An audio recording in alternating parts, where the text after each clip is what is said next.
y esto quiero mencionarles en hemorragias digestivas altas o bajas, sobre todo en bajas, ¿no? Que hay un proceso para que tú puedas, ¿cómo se llama? Considerarlas. ¿Dónde está? ¿Está más abajo o está más arriba?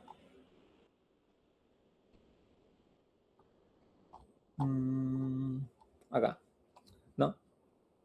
Usualmente, si es difícil que venga difícil que venga estable porque la mayoría de las condiciones frecuentes como una hemorragia diverticular son sangrados masivos, o sea que primero tienes que reponer volemia, luego te sigue tu terapia endoscópica o lo que vendría siendo la colonoscopía.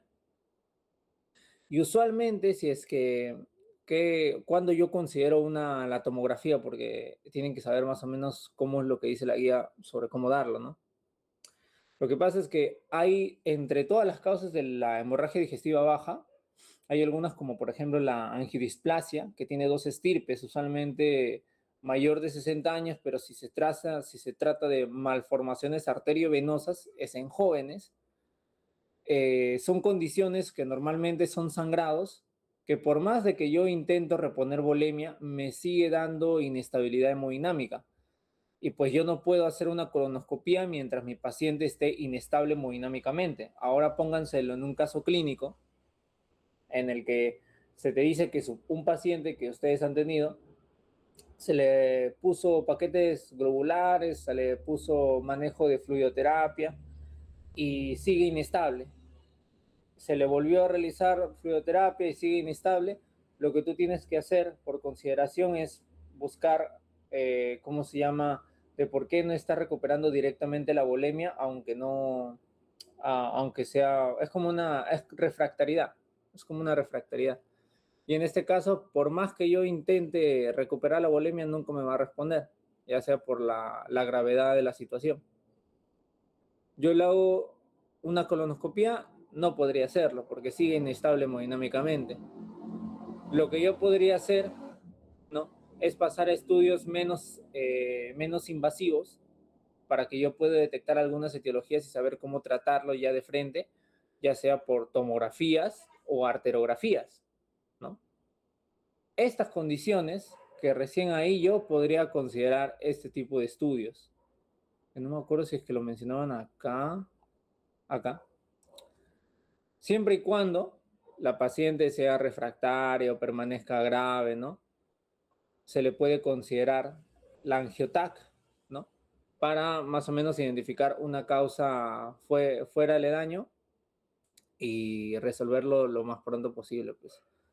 Porque no podría considerar en ese tipo de pacientes una colonoscopía. Y lo otro es que también están considerando de que como es un procedimiento, tanto como endoscopía y colonoscopía, sobre todo colono, que tengo que poner la anestesia al paciente, si tiene un riesgo quirúrgico alto, usualmente son 5 parámetros, ¿no?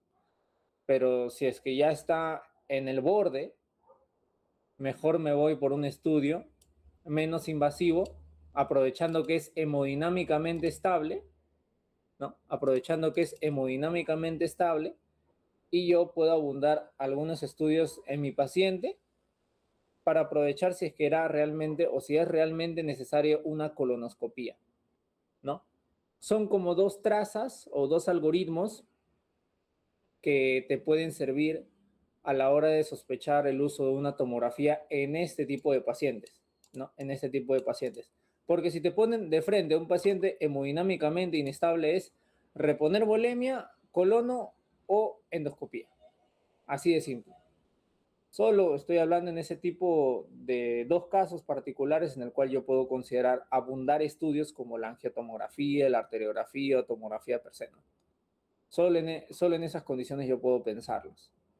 Y es cuando o uno tiene un riesgo quirúrgico muy elevado, o dos, es que mi paciente no puedo sacarlo de la inestabilidad hemodinámica para que yo pueda realizar una colonoscopía, ¿no? Yo, ante la sospecha probablemente de la causa, ¿no?, abundo con, por ejemplo, estoy en una estirpe de joven que tiene sangrados intermitentes, ¿no? yo tendría que darle una angiotomografía por sospecha de una angiodisplasia en su estripo, porque normalmente este tipo de sangrados, diverticulosis, angiodisplasia, más de 60 años, ¿no? O cáncer, hemorroides, se alejan mucho de su rango, ¿no? Y estas que van a ver de fisuras anorrectales o divertículo de Meckel, no son sangrados tan masivos que, por así decirlo, lleven a la inestabilidad hemodinámica a tu paciente. Y por eso tienes que sospechar, por ejemplo, lo que vendría siendo una angiodisplasia por malformación arteriovenosa.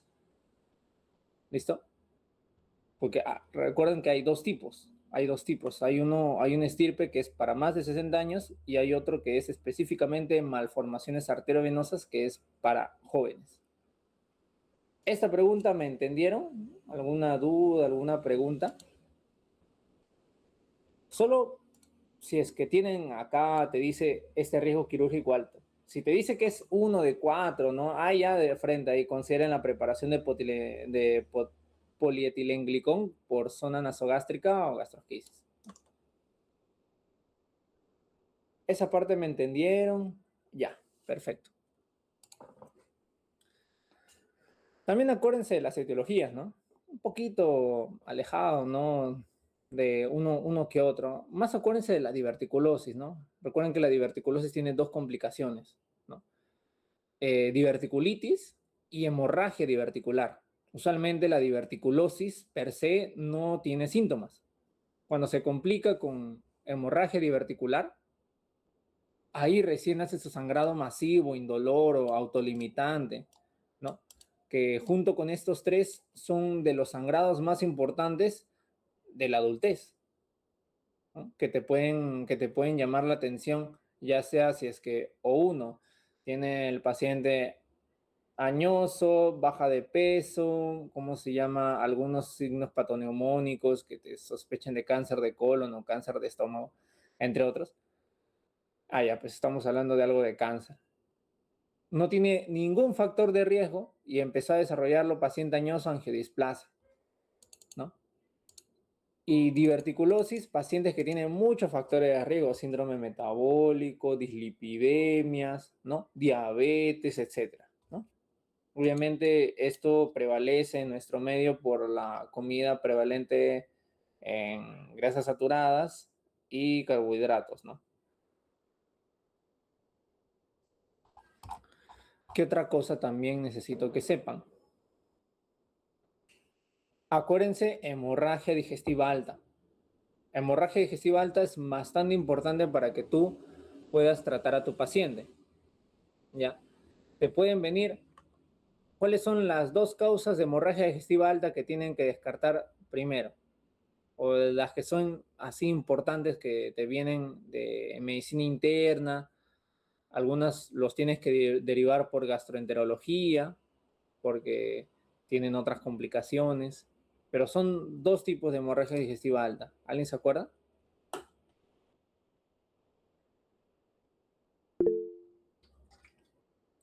Exacto. Varices y por varices y por úlcera péptica, ¿no? A las que me refería que las primeras que se tienen que derivar para con un gastroenterólogo per se es por las varices por la condición de un paciente cirrótico. Y este tiene que evaluarse multidisciplinariamente.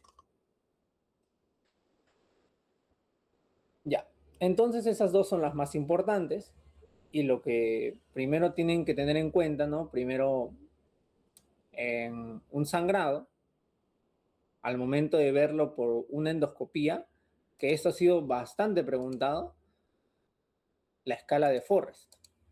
¿Cuáles, ¿Cuáles lesiones que tú puedes evidenciar por la ecografía tienen alto riesgo de recidiva y bajo riesgo de recidiva? ¿No? Usualmente el 1A, el sangrado en jet, ¿no? El 2, el 1B, el que tiene su mancha, ¿no? Una mancha en forma de sábana. El 2A, el de vaso visible. El 2B, el de coágulo adherido, que va a depender esto si es que, ¿cómo se llama? Cuando hay un coágulo, si es que se retira por la endoscopía, empieza a sangrar o ya se pasa A2C, que son puntos netamente de mantina que ya tiene muy bajo riesgo de recidiva, y ya el 3 es base limpia. A eso te pueden preguntar. ¿Qué otra cosa te pueden preguntar? Te pueden preguntar cómo tú lo tratas. Usualmente hay 3 grados. Y los 3 grados están en base a lo que ustedes probablemente hayan visto. Paciente hemodinámicamente inestable. Hay 4 grados en shock hipovolémico. Al principio no se modifica ningún grado en lo que vendría siendo frecuencia cardíaca y presión arterial. El segundo grado es cuando la frecuencia cardíaca empieza a aumentar. Y el tercer grado es cuando la presión arterial empieza a caer, ¿no? Ya el último grado es coma. Eso es de shock hipovolémico. Pero acá solo se maneja esos valores, ¿no? Ya saben cuál es el de cuando estamos hablando de masivo, la frecuencia cardíaca aumenta y la presión arterial sistólica disminuye. Esto es importante para, obviamente, reponer, ¿no? Una vía es para mi fluidoterapia, ¿no? Para mi fluidoterapia, ¿no? Lo que vendría siendo 20 mililitros por kilogramo. Ahí le pongo a chorro. En el otro, dependiendo si es que falta una que otra cosa, por ejemplo, deficiencia de plaquetas, ¿no? Deficiencia o ya tiene una hemoglobina menos de 7, le agrego paquetes globulares, etc. Otra cosa también importante es el manejo del paciente cirrótico, ¿no? El manejo del paciente cirrótico en la hemorragia varicial tiene varias partes. Tiene un manejo de prevención primaria antes de que empiece el sangrado, ¿no? Antes de que empiece el sangrado, hasta ahí le puedo dar betabloqueadores o puedo considerar un tratamiento quirúrgico dependiendo la situación. El manejo en el mismo sangrado, que es manejo de la inestabilidad, una vez corrijo la inestabilidad, ¿no? Hago ligaduras, ¿no? Todo lo que se requiera. En este caso, por úlcera, tenemos inyectoterapia, termoterapia, mecanoterapia. Se tienen que hacer 2 de 3, ¿no? Ya por varices, de frente hacemos, digamos, lo que vendría siendo las varices. Y algunas veces son refractarias. Si le agregamos la sonda de Sennstagen o Blackmore, que es temporal, hasta luego intentar nuevamente la ligadura. Y ya si es que se te ha sido refractario todo, hay algo que se conocen como los TIPS. Los TIPS es como un procedimiento quirúrgico que les muestro para que lo vean mejor. Terapéutica médica, manejo de paciente cirrótico.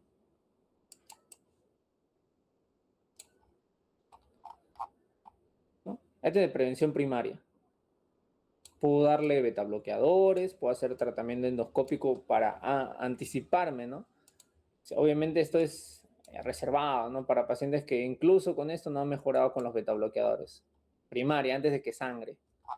Cuando ya sangra, ¿no? Cuando ya sangra, te dice fluidoterapia, farmacológico. Recuerden que este tipo de pacientes solo podría considerarle darle antibióticos si es que mi paciente con sangrado varicial tiene ascitis. Solo podría considerarle darle antibióticos en esa situación. El tratamiento endoscópico, la ligadura, ¿no? Tapenamientos con balón, el Sennstagen, y ya el TIPS, que es una cirugía muy invasiva, que es esto, lo que hacen con el SIP, como la etiología, ¿no? Que aumenta la presión portal, es básicamente como el hígado está cirrótico, pues no permite el pase de abajo hacia arriba, ¿no? Y aumenta la presión, y esto se va con colaterales a lo que vendría siendo a las venas esofágicas y demás. Lo que hacen es como que le hacen un hueco al hígado para que pase ahí la sangre venosa y pues es algo quirúrgico, pues es algo que te dice a la refractariedad de todo, se colocan TIPS. Eso es algo que muy poca, casi nunca, no he visto este procedimiento, pero es por pregunta de examen. A ver, de acá nada. Ya eso sí tienen que saber de manejo de hemorragias digestivas. Preguntas, estas algunas preguntas de, usualmente te van a venir cosas o de patocarcinoma o de lo benigno, que de lo benigno solo hay dos, hemangioma y adenoma. Y el adenoma siempre te tienen que poner el antecedente de que la paciente ha estado consumiendo anticonceptivos orales por 2 años seguidos, que es dado por esa etiología la formación del adenoma hepático. Si es que es una lesión hepática con hiperecogenicidad, paciente adulta joven, ¿no? El diagnóstico por más frecuencia es el hemangioma. Obviamente son dos etiologías, así que los demás no puedes sospechar, pues, ¿no? Lo demás no podría sospechar. A ver, ¿alguien se acuerda la escala de Pelayo-Correa? ¿O en qué consiste? ¿Alguien recuerda lo que es la escala de Pelayo-Correa? ¿Para qué servía?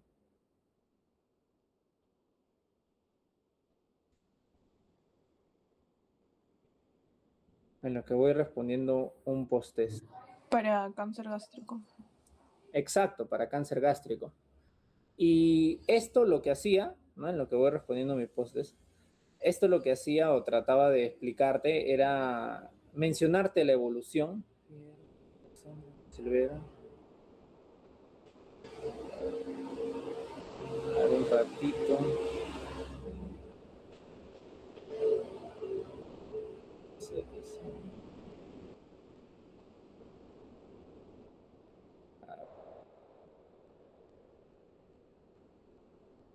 PCD.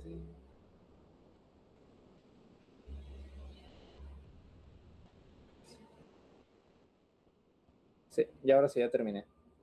Ya. Eso es lo que trataba de explicarte, ¿no? Como dice, es la evolución de la gastritis a un cáncer gástrico, ¿no? De cómo de la atrofia se pasa no, obviamente antes de lesiones, ¿no? Lesiones, atrofia. Llega hasta cierto punto de un no retorno, un punto de no retorno que es la metaplasia. Y a partir de la metaplasia viene la displasia de grado leve, displasia de alto grado y lo que vendría siendo el adenocarcinoma, ¿no? El adenocarcinoma.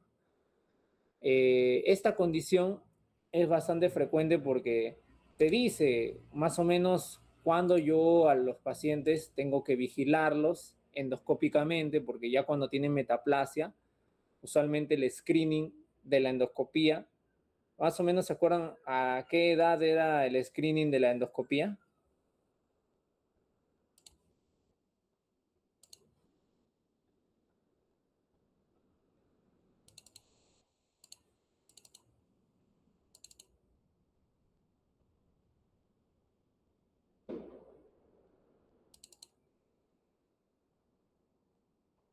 ¿Se acuerdan la edad en donde se hace el screening de las endoscopías?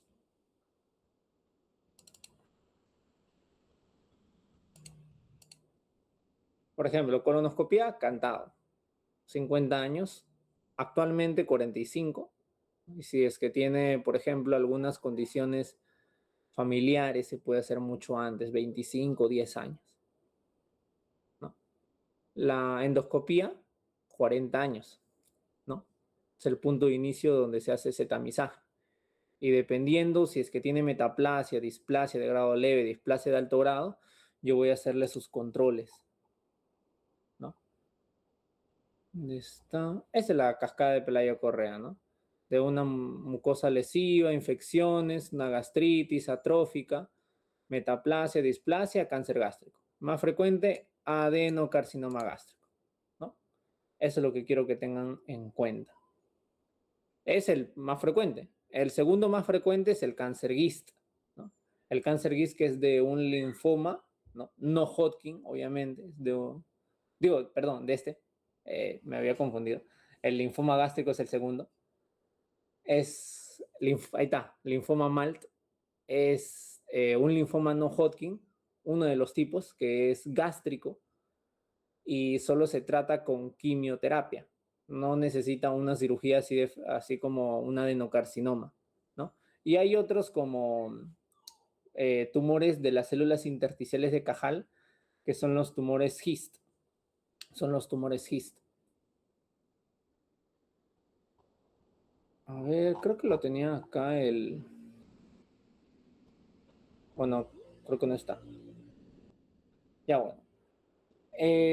Como les estaba mencionando, o sea, los controles son bastante importantes y más o menos cuándo hacer endoscopía, cuándo hacer colono. Eso también lo tienen que saber con lo básico del gastroenterólogo, ¿no?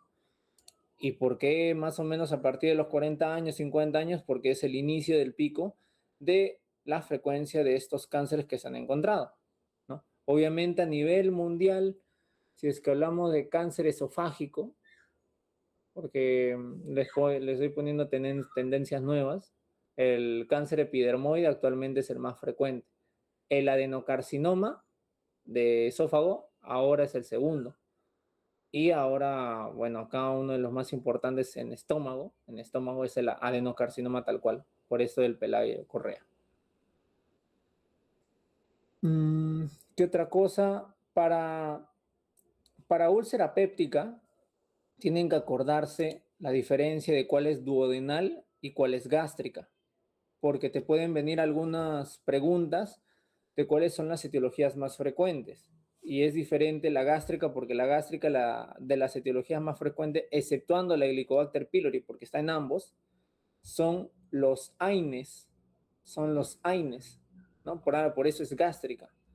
En duodenal, alcohol, tabaco, comorbilidades. Usualmente es el más frecuente en nuestro medio, ¿no? ¿Quiénes son los que toman alta cantidad de AINES a la cabeza?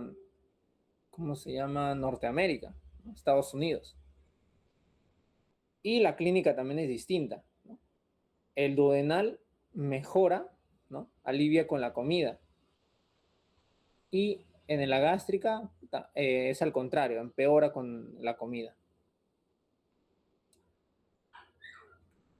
Acuérdense también el tratamiento, ¿no? Pueden utilizar, usualmente acá al inicio de consulta, todos se ingresan con OCA. Todos ingresan con OCA. Y ya después, si es que, por ejemplo, eres alérgico a las penicilinas, no le puedes dar amoxicilina o no te responde a OCA, le puedes hacer el BOM, como le dice, o ¿cómo se llama? Villamedic le dice tombo, ¿ya? Que es bismutol, omeprazol, metronidazol y una tetraciclina, por ejemplo, doxiciclina, ¿no? Le puedes dar acá. Y más o menos el esquema es así. ¿Qué otra cosa quiero que sepan? Es que, por ejemplo, el test de aliento, ¿no? Hay varios tests, métodos directos y métodos indirectos, ¿no? ¿Dónde está esto de...? Creo que aquí tenía un cuadrito donde hablaban más de eso. Acá.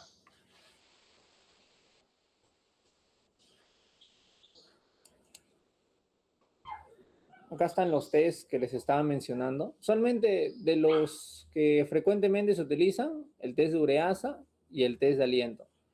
El test de aliento es el que más práctico puedes encontrar y se utiliza al toque. Y se utiliza al final, después de haber culminado el tratamiento, de haberlo dejado por 2, 4 semanas, obviamente de haberlo cumplido. Te dice si es que ya no hay helicobacter, ¿no? Para ver si el tratamiento está hecho o no. Que usualmente te lo hacen en los policlínicos, ¿no? El test de ureasa también puede ayudarte, ¿no? También puede ayudarte en la detección, que algunos usualmente se utilizan al inicio, test de ureasa, algunos se prefieren para la culminación, y ya cultivo si es necesario, si es que no te responde en todo un mes entero. Cuando te falla los dos, tienes que pedir cultivo porque probablemente no solo esté asociado la Helicobacter pylori.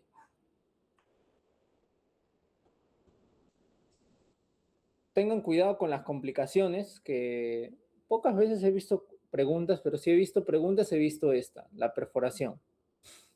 La perforación, porque hay hemorragia, perforación y penetración. Penetración es que penetra hacia el páncreas, ¿no? Y te eleva la amilasa y todo eso. En la perforación se va hacia abdomen, a la cavidad abdominal, esa imagen, bueno, esa silueta imaginaria que ahora se llena de aire y donde normalmente tú palpabas mate el hígado, desaparece, ¿no? Se le dice signo de Joubert, signo de Joubert. Y bueno, tratamiento, le ponemos un parche a esa perforación y así.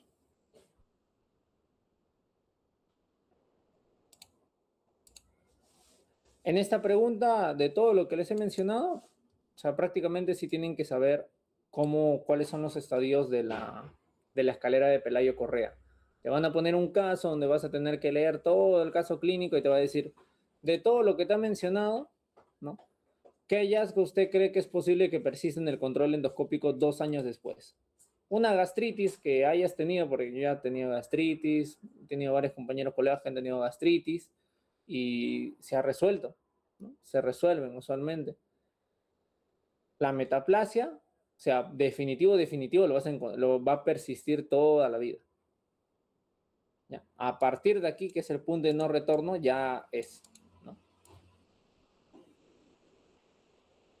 Ahora, en diarreas, ¿qué es lo que tienen que saber? Por ejemplo, ¿cuál es la etiología más frecuente de una diarrea?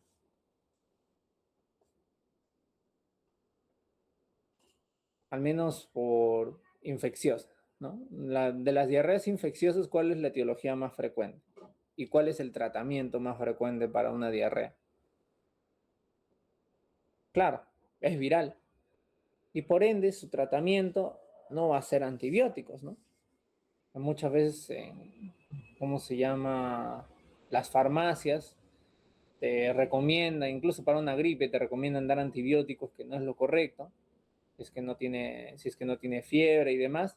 Pero en este caso, en la diarrea, si es que no responde a la fluidoterapia en 48, 72 horas, se tiene que buscar etiologías, porque usualmente es solo hidratación, ¿no? Usualmente es solo hidratación. Y aquí, de las más frecuentes, al menos nuestro medio, Escherichia coli, usualmente es en adultos.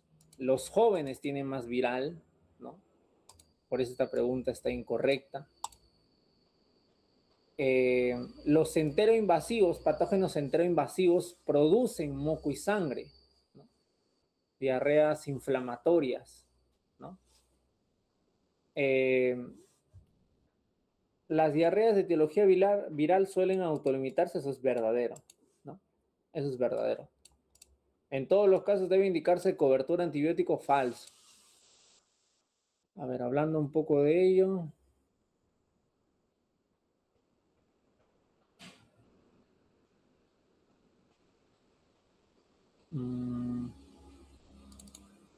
Acá está. Ya, por ejemplo, ¿qué tipo de diarrea es la diarrea del vibrio del cólera? Vibrio cholerae. ¿Se acuerdan qué tipo de diarrea es? Porque hay 4 tipos, ¿no? Claro, secretora. Hay 4 tipos, ¿no? Inflamatoria, acuosa, ¿no? Secretora. Y hay por varios tipos de etiología, tal cual. Hay por varios tipos de etiología. Pero en resumidas cuentas, acá están las 4. Malabsortiva, inflamatoria, osmótica, secretora, ¿no? Para que ustedes sepan al menos cómo clasificarlo, ¿no? Y aquí el punto de corte entre aguda, subaguda y crónica es, ¿no? Primeras 2 semanas, aguda. 2 semanas a 30 días, subaguda. Más de 30 días, crónica. Parte de la clasificación de diarrea crónica es determinar si es que el paciente tiene organicidad, ¿no? O sea que por alguna etiología, probablemente, si es que yo le hago un descarte, ¿no? De que no tiene esteatorrea, no tiene antecedentes familiares, no es adulto mayor, no se asocia a fiebre, no se asocia a ningún otro marcador extra, no tiene nada que ver con el ayuno, etcétera, etcétera, etcétera. Usualmente a la cabeza tienes que descartar el síndrome de intestino irritable, ¿no? El síndrome de intestino irritable, que en base a los criterios de Roma no es necesariamente que tenga diarrea, sino que es en los criterios, ¿no? Porque tiene, en la consistencia de las heces tiene 7 estadios, variabilidad o alternamiento entre esos estadios entre estreñimiento y diarrea persistente en los últimos 3 meses por al menos 6 meses. Y obviamente no tiene que tener ninguno de los factores de riesgo y eso tiene que ver algo netamente nociplástico, por algo es más frecuente en las mujeres, porque hay varias condiciones de enfermedades nociplásticas, por ejemplo, la fibromialgia, que esto ya lo han visto en reumatología, que es muy más frecuente o es más frecuente en las mujeres.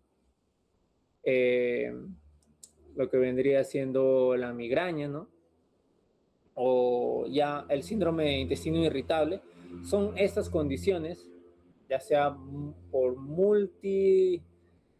muchas etiologías, ¿no? Que tienen que ver asociado a la disbiosis, la interrelación de hormonas, factores psicológicos, que obviamente el tratamiento, cambios de estilo de vida, ¿no? Si es que tiene estreñimiento, pues las fibras, laxantes. Si tiene diarrea, antidiarreicos. Si es que tiene dolor, le agregas algunos calmantes, ¿no? Si es que no lo resiste, ¿no? O psicofármacos como amitriptilina. ¿Y quién recibe amitriptilina, perdón?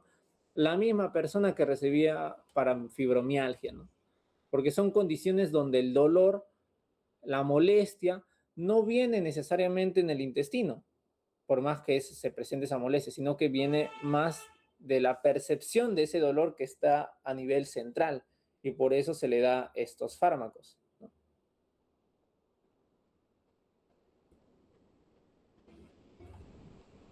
Mm, hay algunas bacterias que tienen que saber, por ejemplo, Bacillus cereus, una pregunta de Estados Unidos que habla de la bacteria de la rochaufa, ¿no? La salmonela, usualmente para cuando vas a la principal bacteria que sueles contaminarte cuando vas a un buffet, ¿no? Shigella, ¿no? También agua, comida contaminada, entre otras más.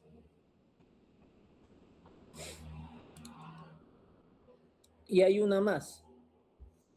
Eh, ¿Cuál es la bacteria que causa la colitis pseudomembranosa? Y que también te genera una diarrea, ¿no?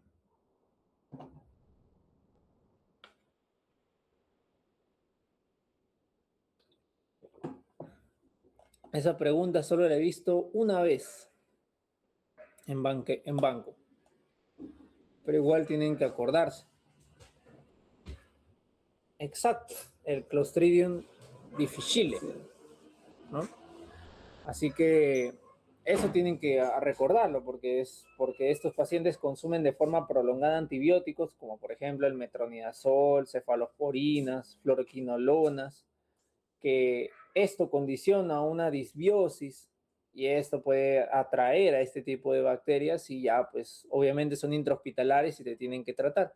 Y es la única razón por la cual yo puedo considerar vancomicina oral, porque la vancomicina normalmente se da endovenosa.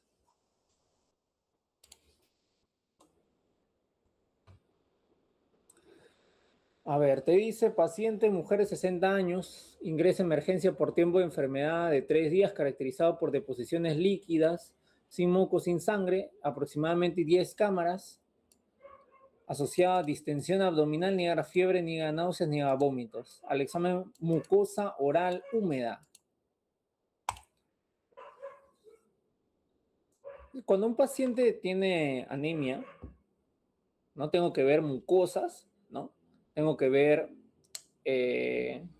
bueno, la conjuntiva palpebral y la mucosa oral, que es lo primero para descartar palidez, ¿no? Lo de lo más sensible para que yo pueda descartar palidez. Si obviamente la mucosa oral no está seca o la conjuntiva, ¿no?, palpebral no está blanca, es de que probablemente la pérdida de sangre no ha sido tan llamativa, ¿no?, a lo largo de todos esos días. Si es que viene pálida, obviamente ya hay después frecuencia cardíaca, presión arterial, manejo de emergencia, inestabilidad hemodinámica ya recién defino. Con todo eso, lo que hago es una hidratación endovenosa. Eso es a lo que yo voy. Si es que ya ha tenido bastantes diarreas en 24 horas, pero no aparenta deshidratación y no aparenta inestabilidad hemodinámica, pues no le voy a dar una vía endovenosa. Lo que voy a hacer es una hidratación oral y manejo ambulatorio con bismuto y probióticos. Solo cuando ya me muestra inestabilidad yo puedo condicionar. Haga un ratito.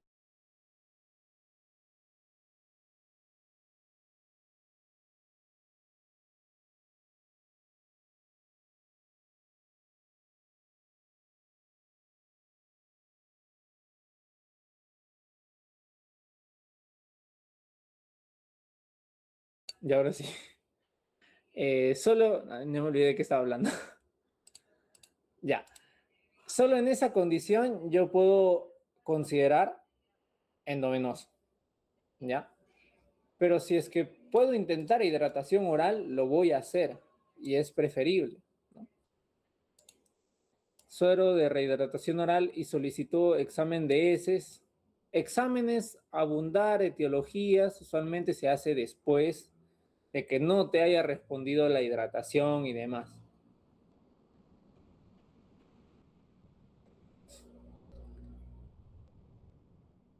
A ver, y también algo de pancreatitis, que pancreatitis también es importante.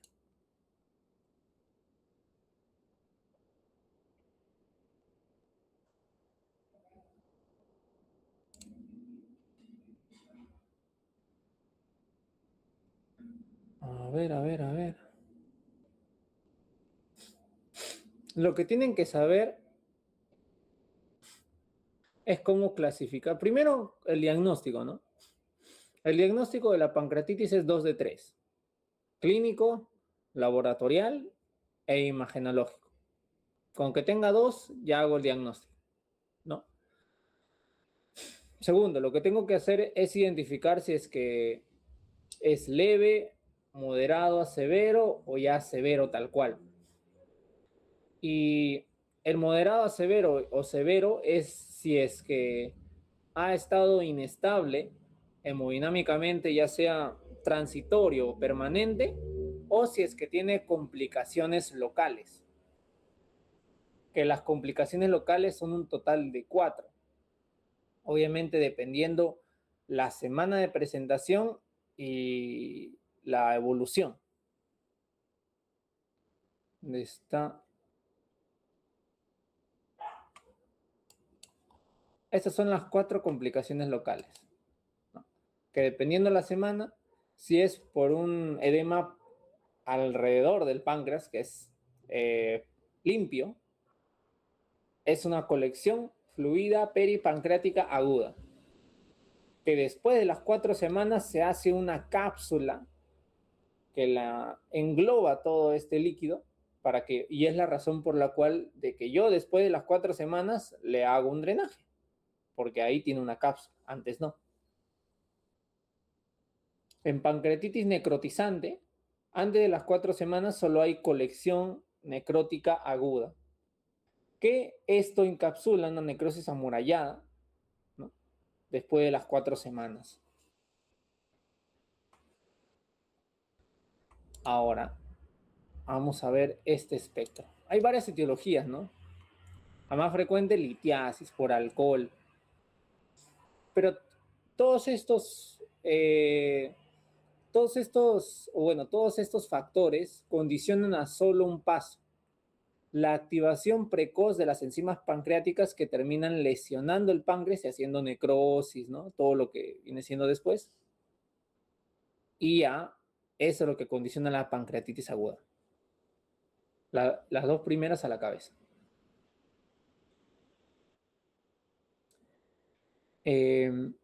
Necesitan saber algunos scores, por ejemplo, el índice de severidad tomográfica ¿no? de Baltasar, para saber del grado 0 al 4, que grado 4 es cuando ya hay gas o más de dos colecciones, dos a más colecciones. Una colección es 3.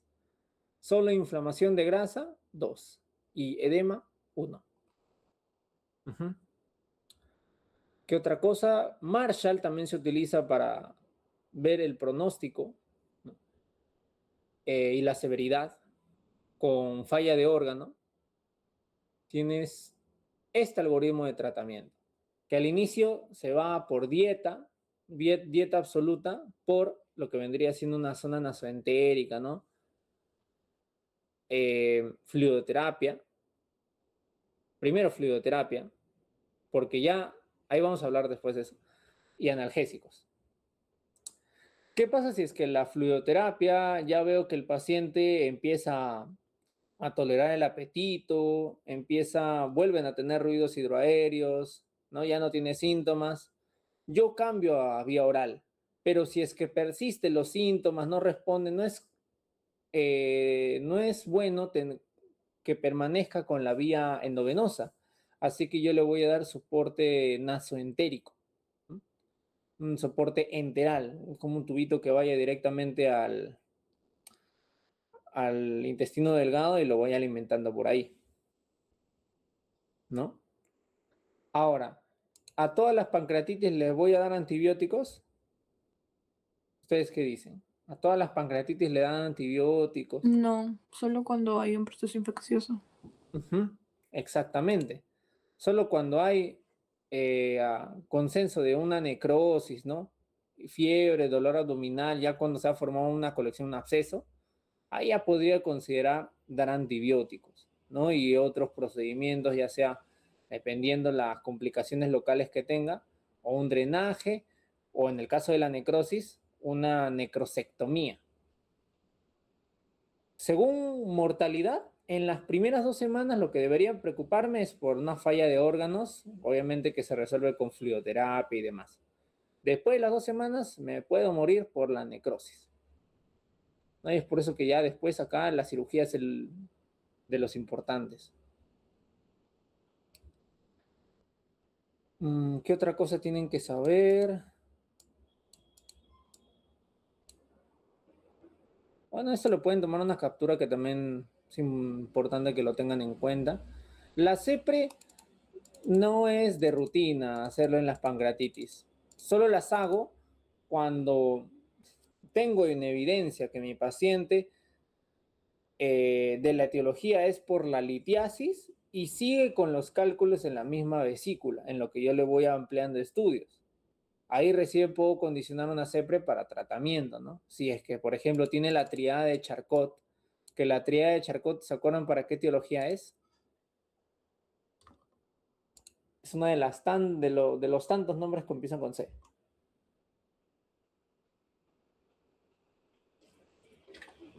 Bueno, acá está, ¿no? Colangitis. Cuando tiene la triada es porque obviamente tiene una colangitis activa dentro de toda la vía biliar inflamada.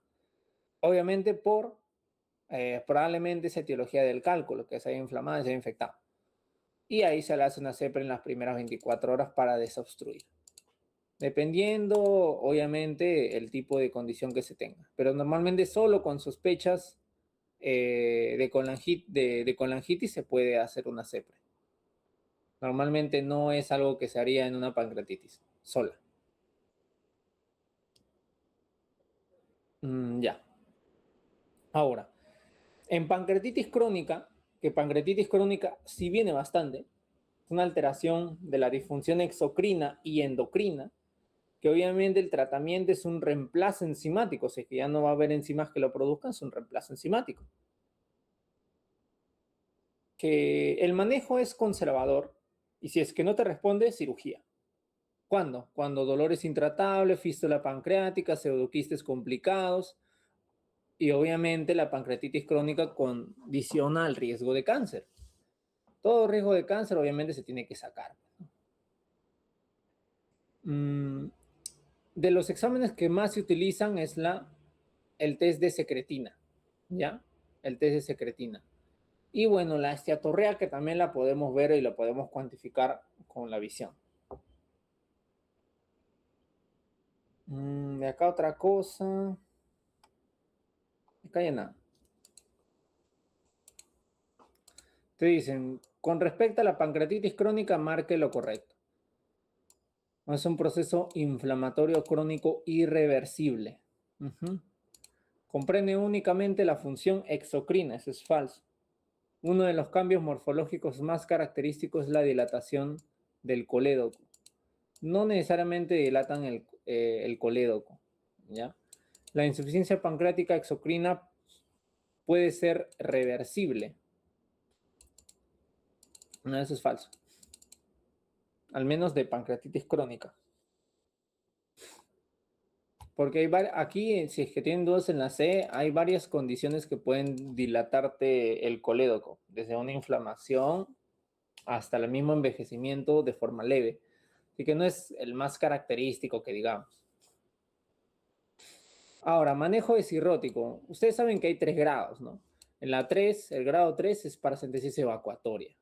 Grado 2, furosemida más espironolactona, ¿no? Y grado 1, manejo restrictivo de dieta, ¿no? La restricción de sodio, ¿no?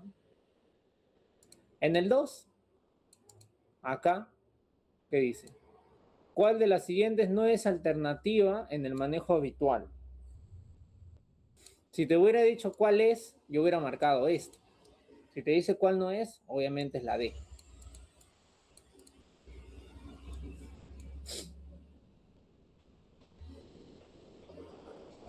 ¿El paracentesis es de grado 3? Claro, el paracentesis es de grado 3. Mira, acá te voy a mostrar.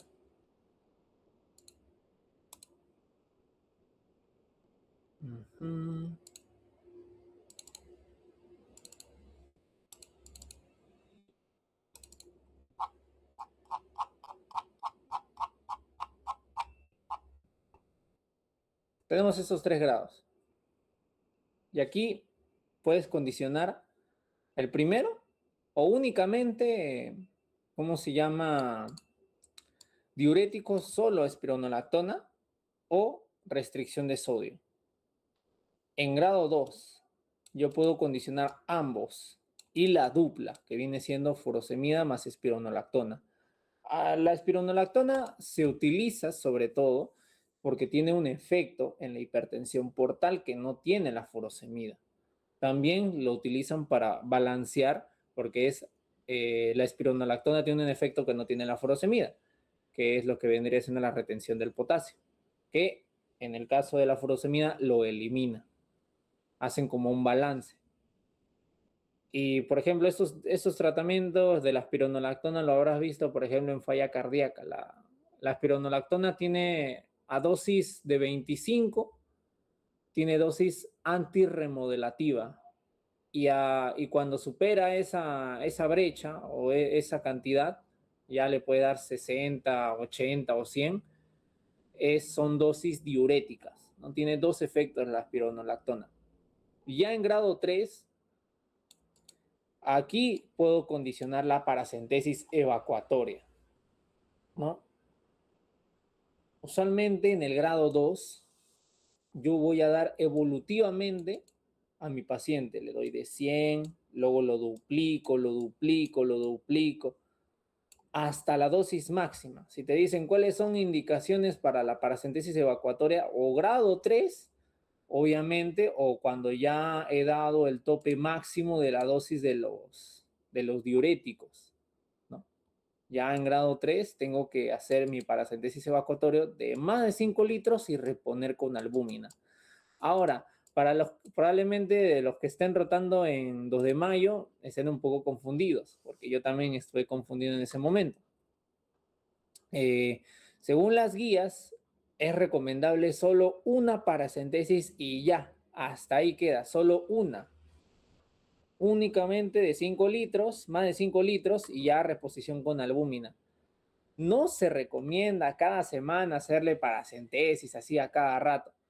Es que sea la única que se puede hacer el esfuerzo y ya, con eso se debería debería tratarse, no es hacerle una paracentesis de 1000, de 2000 cada día, o hacerle o sea, sacarle 1000 el lunes, sacarle 1000 el martes, sacarle 1000 el miércoles, sacarle 1000 el jueves, que eso yo cuando roté he visto en el Hospital 2 de Mayo, que algunos doctores, no sé por qué lo recomendaban, pero según la guía no es así, ¿ya? Eso tomarlo en cuenta. A ver, ya. Entonces ya tienen claro esto. También, la encefalopatía hepática necesitan saberlo. O sea, ese problema a nivel central, ¿cuál es la causa o por qué existe la encefalopatía hepática? ¿Alguien se acuerda? Por cirrosis. Claro, por cirrosis. Como componentes, ¿no? Vamos a ponerlo acá igualito. Acá creo que hay un esquema. ¿Dónde está? Acá. El exceso de amonio, porque normalmente esto pasaría con el hígado y lo metabolizaría en urea, que es ahora como el hígado ya no sirve, se queda el amoníaco y esto es como un componente que se suele acumular en ciertas neuronas, llega a las terminaciones sinápticas, sobre todo en las, ¿no? Y hace daño glial, ¿no? Y hace un desbalance del glutamato, sobre todo, lo sobreactiva. Y ya esto genera ya la disfunción completa de estas neuronas de soporte, ¿no? La disfunción de los astrocitos. Que bueno, eso entre comillas es lo que hace el amoníaco, que es como un desecho que se acumula en cualquier parte y le gusta acumularse en el cerebro, entre otros lugares, pero cuando se acumula en el cerebro da esa encefalopatía hepática. Ahora, ¿cómo yo condiciono a que este paciente que yo tengo cirrosis desarrolle encefalopatía hepática? Si les dije que la causa es porque el músculo se convierte, es proteína y se desecha como amoníaco, y esto lo tiene que rasurar el hígado, entonces solo tiene que consumir proteínas. Pero obviamente la dieta está moderada de proteínas, no le das ni bajo ni alto. O sea, por ahí no sería la causa. La causa más frecuente es por hemorragia varicial. ¿En la sangre hay proteínas? En la sangre hay proteínas. Te comes tu propia sangre y por el tracto gastrointestinal todo el amoníaco que se va convirtiendo obviamente y va llegando a nivel cerebral. Es el factor más frecuente que puedes conocer, ¿no? Sangrado gastrointestinal. De todos es el más importante. Ahora, ¿cómo lo tratas? Para eso está la lactulosa. La lactulosa lo convierte, ¿no?, al metabolismo de las proteínas en un componente que no puede pasar por el tracto gastrointestinal y prácticamente lo elimina por las heces. Y si no, le puedo dar rifamixina. Le puedo dar ambos, porque las dos etiologías, las dos causas es porque, ¿cómo lo puedo tratar? Mato a las bacterias que metabolizan mis proteínas para que puedan y se conviertan en amoníaco y pase, o prácticamente lo convierto en un metabolismo que no puede ser absorbido, que eso hace la lactulosa. Esas dos condiciones tengo que hacer para mi tratamiento de encefalopatía hepática. Que eso por ahí han preguntado. A ver, en relación con el manejo de encefalopatía hepática en el segundo grado, señale la alternativa incorrecta. Se debe administrar proteínas de alto valor biológico vía oral.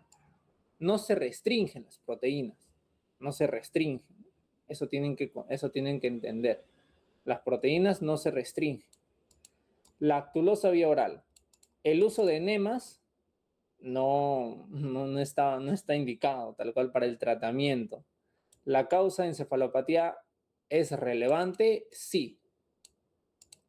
Porque, como le digo, si es por la hemorragia varicial, me es más importante tratar la hemorragia varicial que tratar directamente la encefalopatía. Obviamente, ambos hago a la vez, Pero si es que trato esa causa, pues ya no voy a tener encefalopatía hepática.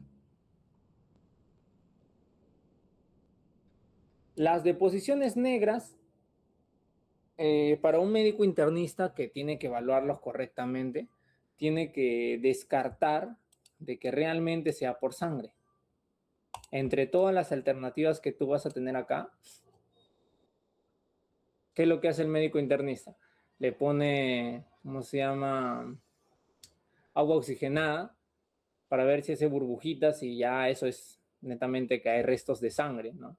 Porque, por ejemplo, bismuto, el bismutol, también te cambia de color las heces. Lo que vendría siendo, hay algunos alimentos, no me acuerdo, la beterraga, si era la beterraga, que también te cambian el color de las deposiciones. El complejo B también lo hace, entre otros. Así que tienes que evaluar primero eso. Muy aparte de solicitar al laboratorio que acuda a sala de hospitalización o indicar a la enfermera que canalice una vía periférica, comunicar al gastroenterólogo oportuno para rehacer una endoscopía. Para evitarme todo eso, ¿realmente era sangre? A eso voy. El cáncer colorectal. El cáncer colorectal no ocupa el segundo lugar en el mundo, de hecho es cuarto por ahí. ¿Qué dice ahí? Poliposis adenomatosa familiar, o sea, no entiendo, es decir, no entiendo la premisa de si es que es verdadero o falso. El cáncer colorectal afecta más a hombres que a mujeres. Ya, esto más de que dependa de hombres o mujeres, depende de los factores de riesgo, ya que vamos a estar abundando más adelante. Y la D te dice es infrecuente antes de los 50 años. Esto era Esto era hasta pregunta de 2024, 2023, 2, pero como ven, el doctor no suele actualizar mucho sus preguntas. Hay tendencia ahora, 2025, no, ni es 2026, 2025, tendencia 2025, que el cáncer colorectal en los picos se están incrementando a partir de 45 años. ¿Ya?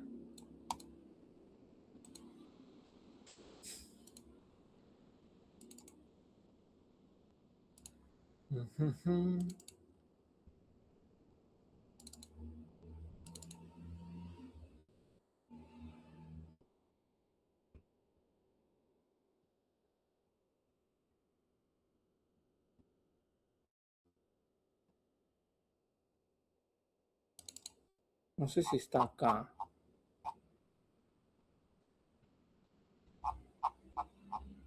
No, acá no está.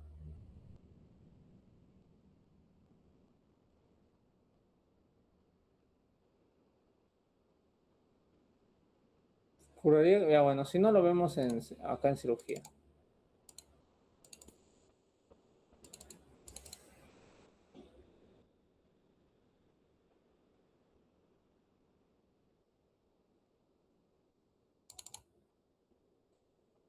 Acá está.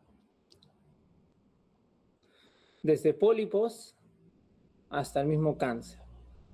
Acá, cuando tú escuchas un pólipo vesicular, un pólipo.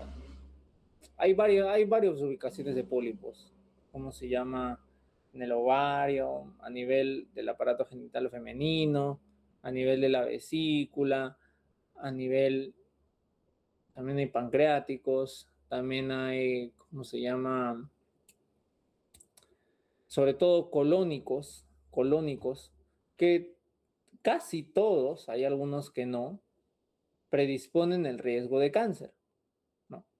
Sobre todo de todos estos, porque de los adenomatosos que tienen alto riesgo de malignización, los vellosos son los que más malignizan, ¿ya? Eso tienes que saber porque dependiendo del tamaño del tumor, dependiendo del tamaño del pólipo, se saca o no se saca. Hay algunos que se sacan, hay otros que no se sacan. Eso todavía no necesitan saber, pero sí tienen que conocer desde ya los pólipos. Y su screening, obviamente, del cáncer de la colonoscopía, antes era 50 años. Con factores de riesgo, ahora se está adelantando hasta los 40 años, cada 5 años. Si es que tiene, por ejemplo, poliposis adenomatosa familiar, ¿no? Si es que tiene poliposis adenomatosa familiar, le puedo dar a los 25 años, dependiendo cuándo empezó en su familia ese cáncer, a qué edad. Los estudiamos, ¿no? Y ahí se malignizan a partir de 40, pero dependiendo de si su papá tuvo esa enfermedad y hizo su debut a los 25, yo le hago su screening a los 25 a su hijo también. También hay otras, ¿no? Hay otros acá, donde está como el Lynch, que puede hacerse colonoscopía hasta a partir de los 25, y el PAF ya se puede registrar hasta los 10 años, ¿no? Pero esto va a depender, como les digo, cuando con su familiar, de qué tanto ha iniciado su debut. Pero puede hacerse los tamizajes mucho antes si es que tienen factores de riesgo. Si es que es factores de riesgo de síndrome metabólico, diabetes y demás, ya puedo hacerle no 50 años, sino 40 años. Hay algunos síndromes polipósicos que pueden venirle, sobre todo el de Gardner. El de Gardner ha venido, que estos pólipos no solo tienen pólipos, sino que tienen osteomas múltiples, ¿no? Asociadas a sus pólipos. El Lynch es un síndrome de cáncer hereditario no polipósico. No se asocia a pólipos, pero hay tipo 1, tipo 2 que tiene asociado a cáncer colorectal, y el tipo 2 es a endometrio.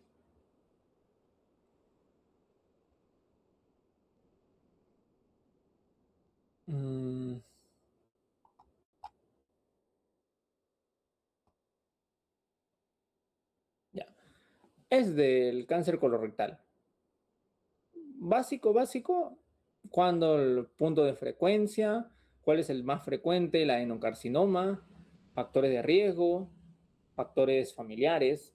Los dos más importantes, poliposis adenomatosa familiar, 25 años screening, 10 años screening como punto de corte, y síndrome de Lynch, que no tiene pólipos, pero se condiciona a cáncer, ¿no? 25 años. Eso es lo más básico que tienes que saber. Y de los pólipos, ¿no? El más productor de cáncer es el sésile. Digo, tal cual, ¿no? Del de base ancha. Porque hay de base polipoide y hay de base ancha que son más malignos, que incluso ya la cirugía, con que tenga 1 centímetro, ya se tiene que hacer una resección, ¿no?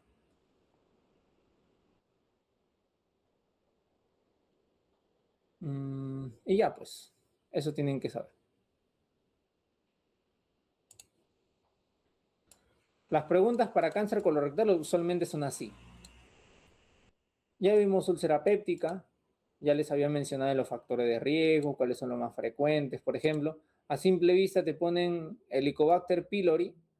Esta pregunta está mal, porque la más asociada al Helicobacter pylori es el duodenal, no la gástrica. La gástrica tiene un 25% a 35% más por AINES, ¿no? Eso tienen que saber. ¿Por qué los AINES te causan daño en la mucosa? Porque prácticamente disminuyen la producción de prostaglandina E, que es parte de la producción de moco, ¿no? ¿Cuáles son de la escala de Forres, ¿no? Y cuándo se tiene que transfundir paquetes globulares. ¿Se acuerdan cuándo se tiene que transfundir paquetes globulares? Menor a 7. Exacto, menor a 7. Y lo tengo que mantener en 8 a 10. Y si es cardiópata, ¿no? 9 a 10. No se recomienda subirle más. Con respecto a hipertensión portal, márquelo falso, ¿no? La presión normal es menos de 5, no es de 5 a 10. Cuando es más de 5 es presión en la porta elevada, ¿no? Cuando aparecen las varices, a partir de 10. Y cuando ya hay sangrado es más de 12. A ver. Bueno, acá te dice marque lo falso, ¿no? Acá ya el que tenían que marcar era la A. La transición entre el estado de cirrosis compensa y cirrosis descompensada depende principalmente de la severidad de la hipertensión portal. Sí, en parte porque estamos hablando, mientras más sube la presión portal es prácticamente es como estoy de forma intuitiva, es que hay menos flujo que pasa por la porta y está llegando al hígado y está tratando de ir la sangre para otro lado. Es, tratarlo de intuirlo de esa manera. Se define como hipertensión portal clínicamente significativa cuando la gradiente de la presión venosa portal, ¿no? Cuando ya aparecen las varices, por eso le agregan significativa, a partir de 10 o más. La gradiente de la presión venosa en el paciente con cirrosis hepática tiene un componente mecánico y dinámico. Sí, es parte de la hemodinamia que tiene esta condición. De las siguientes definiciones, marque el enunciado correcto. La gastritis crónica tiene origen autoinmune. La gastritis crónica tiene muchas etiologías, pero autoinmunes directamente va a depender del lugar. Yo me acuerdo que cuando hablé de úlcera, ¿dónde está? Estaba acá, dependía del lugar. Por ejemplo, el fondo está más asociado a cáncer. Eso tienen que revisar también. Cuando vamos acá, ¿no? Acá. Por ejemplo, si es una pangastritis no atrófica, se asocia más al linfoma, ¿no? Si es una gastritis atrófica en el cuerpo gástrico, predispone más a cáncer en ese sector, etc. ¿No? Hay más localizador, hay más localizaciones.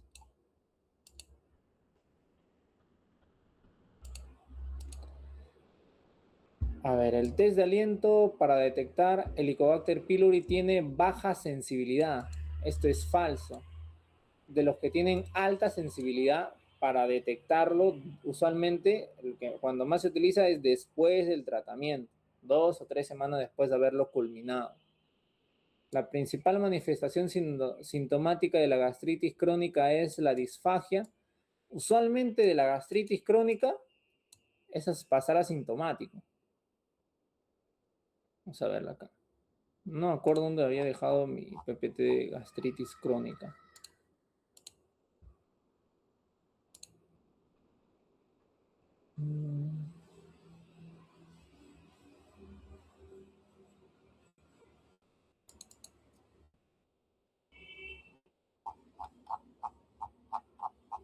No, ya fue. Pero usualmente en gastritis crónica tenemos varias alternativas, pero tenemos que descartar algunas organicidades si es que ya la sintomatología permanece, pero normalmente no tiene tanta, ¿no? No es la principal manifestación la disfagia. La gastritis crónica, aparte que para que tú definas gastritis crónica necesitas una biopsia, ¿no? Porque se define únicamente por anatomopatología. ¿Es un factor de riesgo para úlceras pépticas, neoplasias? Claro que sí.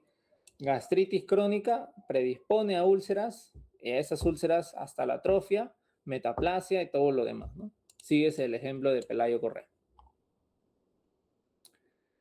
En relación a la hemorragia digestiva baja, es todo sangrado evidenciado por hematoquesia y rectorragia. Siempre cuando te pongan todo, duda por un momento. Siempre nada es perfecto o nada es establecido, determinado en medicina. Sangrado por debajo del ángulo de Treis hasta la región anorrectal. Sangrado, no, bueno, sobre todo sangrado desde la válvula iliocecal hasta la región anorrectal del colon. Más definición de la válvula.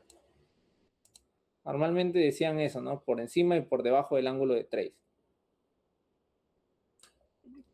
Ahora hay alta, media y baja, ¿no? Y ahí baja es cuando están hablando de la válvula.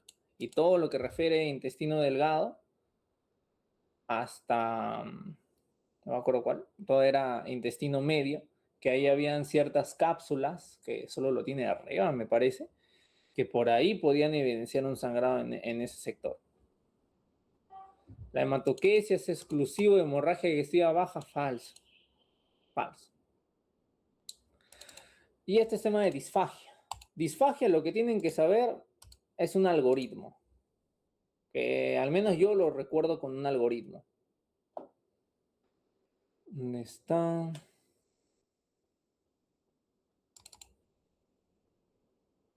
Esto básicamente. Parece bastante, pero en realidad es esto. La disfagia, si es arriba o es abajo. ¿No? Si es oroesofágica o es esofágica.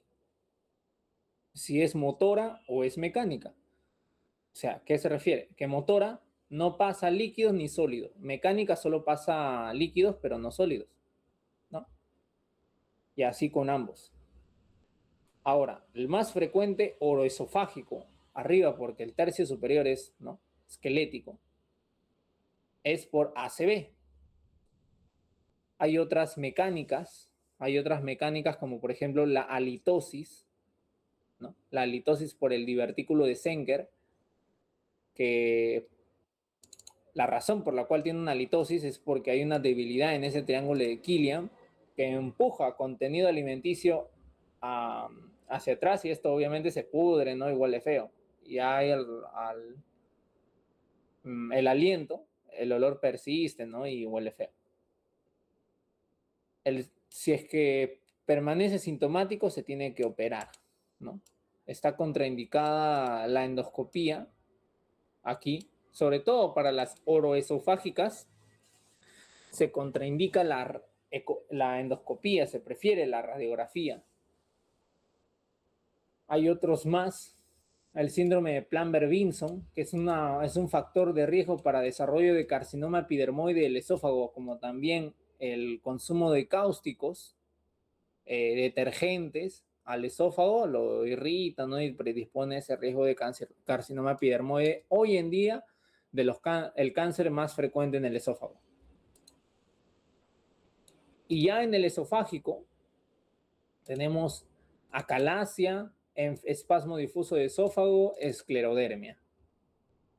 Eso es cuando es motora, no pasan ninguno de los dos. Y cuando es mecánica, yo sospecho obviamente de algo, por ejemplo, el cáncer, ¿no? Si es disfagia mecánica, esofágica, más baja de peso, cáncer epidermoide, si es tercio medio, tercio inferior, adenocarcinoma. Y si es, bueno, motora, acalasia puede ser una de mis primeras sospechas, ¿ya? Este paciente no tiene pirosis. ¿Por qué no tiene pirosis? O sea que no le está ardiendo o no hay regurgitación por encima del esfínter esofágico superior, ¿no? Digo, el esfínter esofágico inferior, porque está todo contraído y no pasa acidez hacia arriba. O sea que todo esto no está irritado, por eso no están los síntomas, ¿no? El líquido no llega a dañar. Tratamientos con nifedipino, dependiendo, podemos hacer miotomía de Heller, pero ya la miotomía de Heller está en historia, porque la miotomía de Heller es netamente la cirugía abierta. Ahora se prefiere por endoscópica, miotomía endoscópica por vía oral, que es una Heller endoscópica, pero ahora se dice POEM.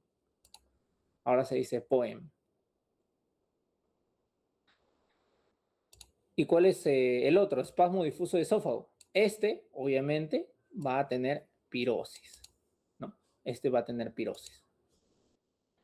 ¿Qué otra cosa? Estos dos también se pueden diferenciar abundando en el estudio de impedacitometría, ¿no? Para ver la contractibilidad o con las radiografías varitadas que ya no se hacen mucho. Esto ya también se ha dejado en la historia. Y demás. En la esclerodermia, que esto ya lo habrán visto en reumatología, en medicina interna 1, tienen los criterios de CREST, fenómeno de Raynaud, cianosis, palidez, ¿no? Lo que tiene que ver características del tejido, no puede abrir la apertura de la boca, si es difuso, localizado, dependiendo, ¿no? Esto ya es una condición reumatológica.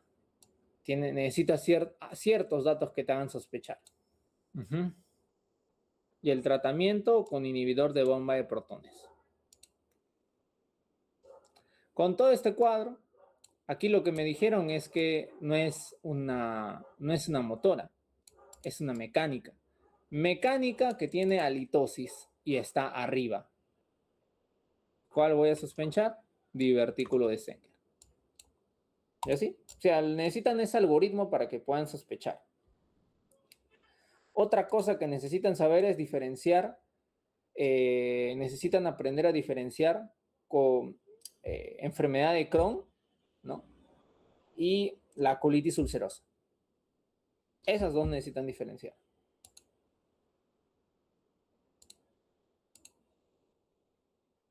A ver, necesitan diferenciar este de acá. Acá no está, está acá. Tienen este cuadrito lo he resumido bastante. El que tiene, aparte de esto hay otras condiciones, ¿no? Obviamente Crohn es en parches, colitis es continua, ¿ya? Sube por el colon. La localización, las paredes, la histología, cuál mejora o empeora con el tabaco y el marcador, el ANCA, así como las vasculitis de vaso pequeño, ¿no? Colitis ulcerativa, y el ASCA es para Crohn. ¿Cuál se asocia, cómo se llama, a estenosis? Crohn. ¿Cuál se asocia a hemorragias? Colitis ulcerativa. Acá tienes todo este cuadro.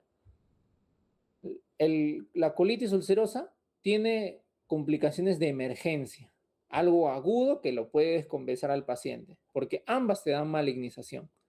Colitis ulcerosa te da hemorragia masiva y megacolon tóxico, por esto viene en emergencia y por eso perforan, porque la dilatación del intestino es más de 6 centímetros y en algún momento explota. Crohn, fístulas, estenosis, abscesos, obstrucciones, lesiones perianales. ¿Quiénes tienen todo esto? Tuberculosis. Por eso es que el Crohn se parece a tuberculosis. Y por eso es que también paciente, como le dicen en Viamed, paciente robot, tienen que descartar algunas cositas con tuberculosis porque los síntomas son iguales. También te hacen estenosis, obstrucciones y demás. El tipo de úlcera tiene algo que ver. En la tuberculosis transversal, hipertrófica, que destruye la válvula ileocecal con necrosis gaseosa. En cambio del Crohn, no. Aparte, en la tuberculosis, aparte de decirte que la paciente ha tenido tuberculosis pulmonar de hace 20 años para que se haga diseminada, sea secundaria, tiene que tener, por ejemplo, si es peritoneal, su ascitis, pues, ¿no? Su gradiente acítico menor a 1.1 que te dice que es exudado, o intestinal, que tiene que tener su cuadro de dolor abdominal o obstrucción intestinal en tablas de ajedrez, ¿ya? En tablas de ajedrez, como le dicen así. Zona de matidez, zona de timpanismo, abdomen en tablero de ajedrez. Eso tienen que descartar. Una vez tienen todos esos cuadros que les he pasado, las etiologías, ya pueden responder esto, ¿no? Referencia a la tuberculosis intestinal, sitio de mayor compromiso, como les dije que se parece a Crohn, región iliocecal. Acá al igualito lo pueden revisar acá. Una capturita acá, una captura de esto, o si es que les gusta QX, que también tengo el de QX. Ese es el de QX. Que dice lo mismo, Y este es el resumen que yo había hecho en su momento.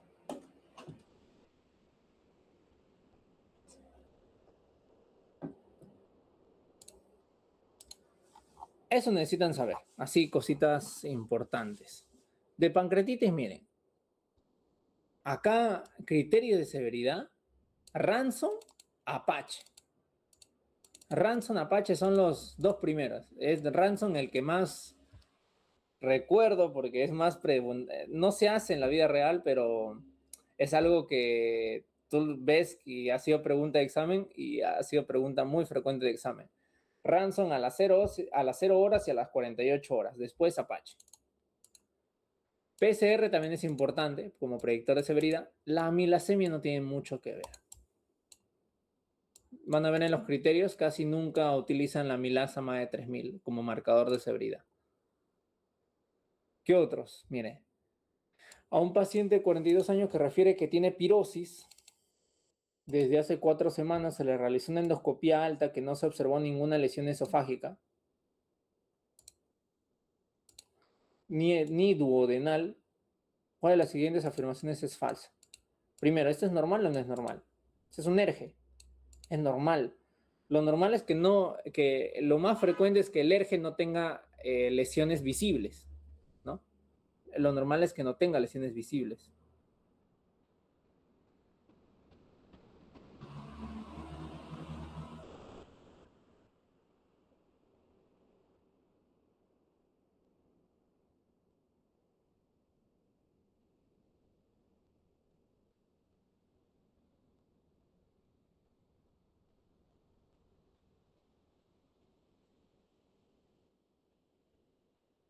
Ay, perdón, me estaban escribiendo en el grupo. Ya. Lo más frecuente es que no tenga lesiones visibles, ¿no? Usualmente el tratamiento del ERGE es 8 o 9 semanas de inhibidor de bomba de protones hasta esperar de que responda a los síntomas. Si se respondió, sí era. Si no respondió, pues no era. Continuar con el tratamiento. Bueno, no dice que está con tratamiento, no sé por qué le dicen continuar. Ah, ya. Continuar tratamiento con inhibidor de bombas de protones a doble dosis. Ya. Esto puede ser verdad. Yo diría más continuar, iniciar, porque no he leído de que se haya iniciado tratamiento. Si existe dudas del origen de los síntomas, se prefiere realizar mamometría esofágica. No, eso es falso. Eso es falso, porque no es inicialmente es por duda de los síntomas. Con solo pirosis, suficiente. Mamometría es para, obviamente, refractariedad o, por ejemplo, tienes algunas dudas específicas si es que se asocia a disfagia, pero no a pirosis. pH impedanciometría esofágica es útil para establecer la relación temporal entre el reflujo y los síntomas. Claro, eso sí, acá te definen la función de la pH impedanciometría. La clínica es fundamental para establecer el diagnóstico. Aquí, con clínica es suficiente para diagnosticar un ERGE. Eso siempre ténganlo en cuenta, chicos. Con clínica suficiente diagnostican un ERGE. ¿Cuándo se preocupan al ver un ERGE? Cuando tiene odinofagia, cuando tiene disfagia, hematemesis y baja de peso. Ahí ven etiologías secundarias y empiezan a abundar, ¿no? Pues si solo tiene ERGE, no, la clínica no es dudosa. Más bien dudosa es cuando tiene varios síntomas agregados. Eso tienen que saber, ¿no? Eso porque son lesiones de alarma y los signos de alarma para que tú puedas descartar en estos casos. Acá estaba lo que les había mencionado de las vigilancias, según displasia, metaplasia, displasia de bajo grado, displasia de alto grado. A partir de cada después cuántos años voy haciendo las vigilancias. Acá está el tratamiento, calmar el reflujo, meprazol. Si es que no responde duplicadura, pero inicialmente el 90-80% responde. Y este es el cuadro, ¿no? Lo que se tiene que hacer. 4-8 semanas. 4-8 semanas. Ya, si es que no responde, o persiste, ahí recién puedo condicionar la manometría. No directamente. No directamente. Y es cuando tiene algo llamativo de signos de alarma, como les he estado mencionando acá. Si es que no tiene, pues no voy a considerar manometría en ningún momento. Eso también ya hemos visto, ¿no? Pancreatitis, ¿qué tienes que ver en este paciente? Dolor en vincha de correa, ¿no? Presencia de náuseas, vómitos. Vamos a ver su presión arterial primero para ver si está inestable. no está inestable. Elevación de amilasas breves ya tiene 2 de 3, ya es pancreatitis. Plaquetas en 350.000, leucocitos en 8.500. No tiene factores de riesgo, no cumple con Ransom. Es una pancreatitis aguda leve. ¿Y cómo yo defino leve? Tal cual, no tiene que tener dos cosas. No es inestable hemodinámicamente y no tiene complicaciones locales. Allá es leve, Pierre. NPO, fluidoterapia y analgesia. Ya cuando tiene una complicación local, es moderada. Y si es que está estable hemodinámicamente y hasta después de 72 horas sigue inestable, es severa. Y el último tema, hepatitis. Este es un resumen de las 5 hepatitis. Usualmente el que más van a ver que se cronifica es la pancreatitis crónica por hepatitis B, ¿no? Están las que se contaminan por vía orofecal, que es la A y la E. La hepatitis D, que tiene 2 definiciones, coinfección y superinfección. Cuando tiene la B y la D al mismo tiempo, coinfección. Cuando primero tiene la B de tiempo, ¿no? Y luego se infecta la D, superinfección. Hay una capturita y le tomo. ¿Qué otra cosa necesitan saber? Necesitan saber esto, pues, ¿no? Necesitan saber la hepatitis B. Que la hepatitis B nunca se cura por completo. Nunca se cura por completo. Y lo que te van a preguntar probablemente es si es que cómo diagnosticas hepatitis B. Y creo que más que el de Villa, creo que es mejor el de QX. Este de acá. Cuando tienes su antígeno de superficie, que es el primer marcador que tú le haces, obviamente ya es una hepatitis aguda o crónica, dependiendo ¿no? su inmunoglobulina core, ¿no? Si es que el core es G, que esto es cronicidad, el M se eleva en agudeza, ¿no? Uno es hepatitis aguda y otro es hepatitis crónica. Te dicen, ¿cuál es el marcador que evalúa actividad, replicación? Cuantitativamente es el PCR. Cualitativamente es el E, ¿no? ¿No? Es el E, el antígeno E. Si es que está inactiva, te dice que es anticuerpo de antígeno E. Y ahora, ¿qué pasa si es que hay una disvariante entre eso, ¿no? Te dice que tiene anticuerpo de antígeno E y tiene PCR elevado. Eso se llama mutante precoz, que entre comillas te dice que sigue activo, solo que es como una variante de la hepatitis. De ahí hay otros, ¿no? Cuando ya se trata, cuando empiezas a tratar un periodo de convalescencia sucede que el antígeno de superficie empieza a bajar y el anticuerpo empieza a elevarse. Este periodo en donde ambos están elevados y se detectan es periodo de convalescencia, que se está recuperando el paciente. Después, el anticuerpo. Y el anticuerpo, cuando ya lo tienes, obviamente es curado. Curado, la respuesta más clásica. Puede ser curado o vacunado. Y si es que tiene la inmunoglobulina G, ¿no? Es de un pasado reciente. ¿Ya? Lo ideal es que ya no lo tenga como pasado lejano. Ya se curó. Cuando tiene el IG, se ha curado recién. Nada más. Eso, tómenle una capturita, que estas preguntas a cada rato las paran subiendo. Otra cosa que también habían preguntado, no me acuerdo cuál, si era, creo que era la C. Porque estos obviamente son de los que, ¿cómo se llama? Más frecuentemente cronifican, pero por prevalencia no es muy frecuente encontrar la C. Obviamente en politransfundidos, los que se drogan, ¿no? Todo esto. Y tiene un factor, ¿no? Serotipos de mal pronóstico, la menor edad. Esta han preguntado en examen, esta de acá. Factor de mal pronóstico, la menor edad. A menos edad, más factor de mal pronóstico.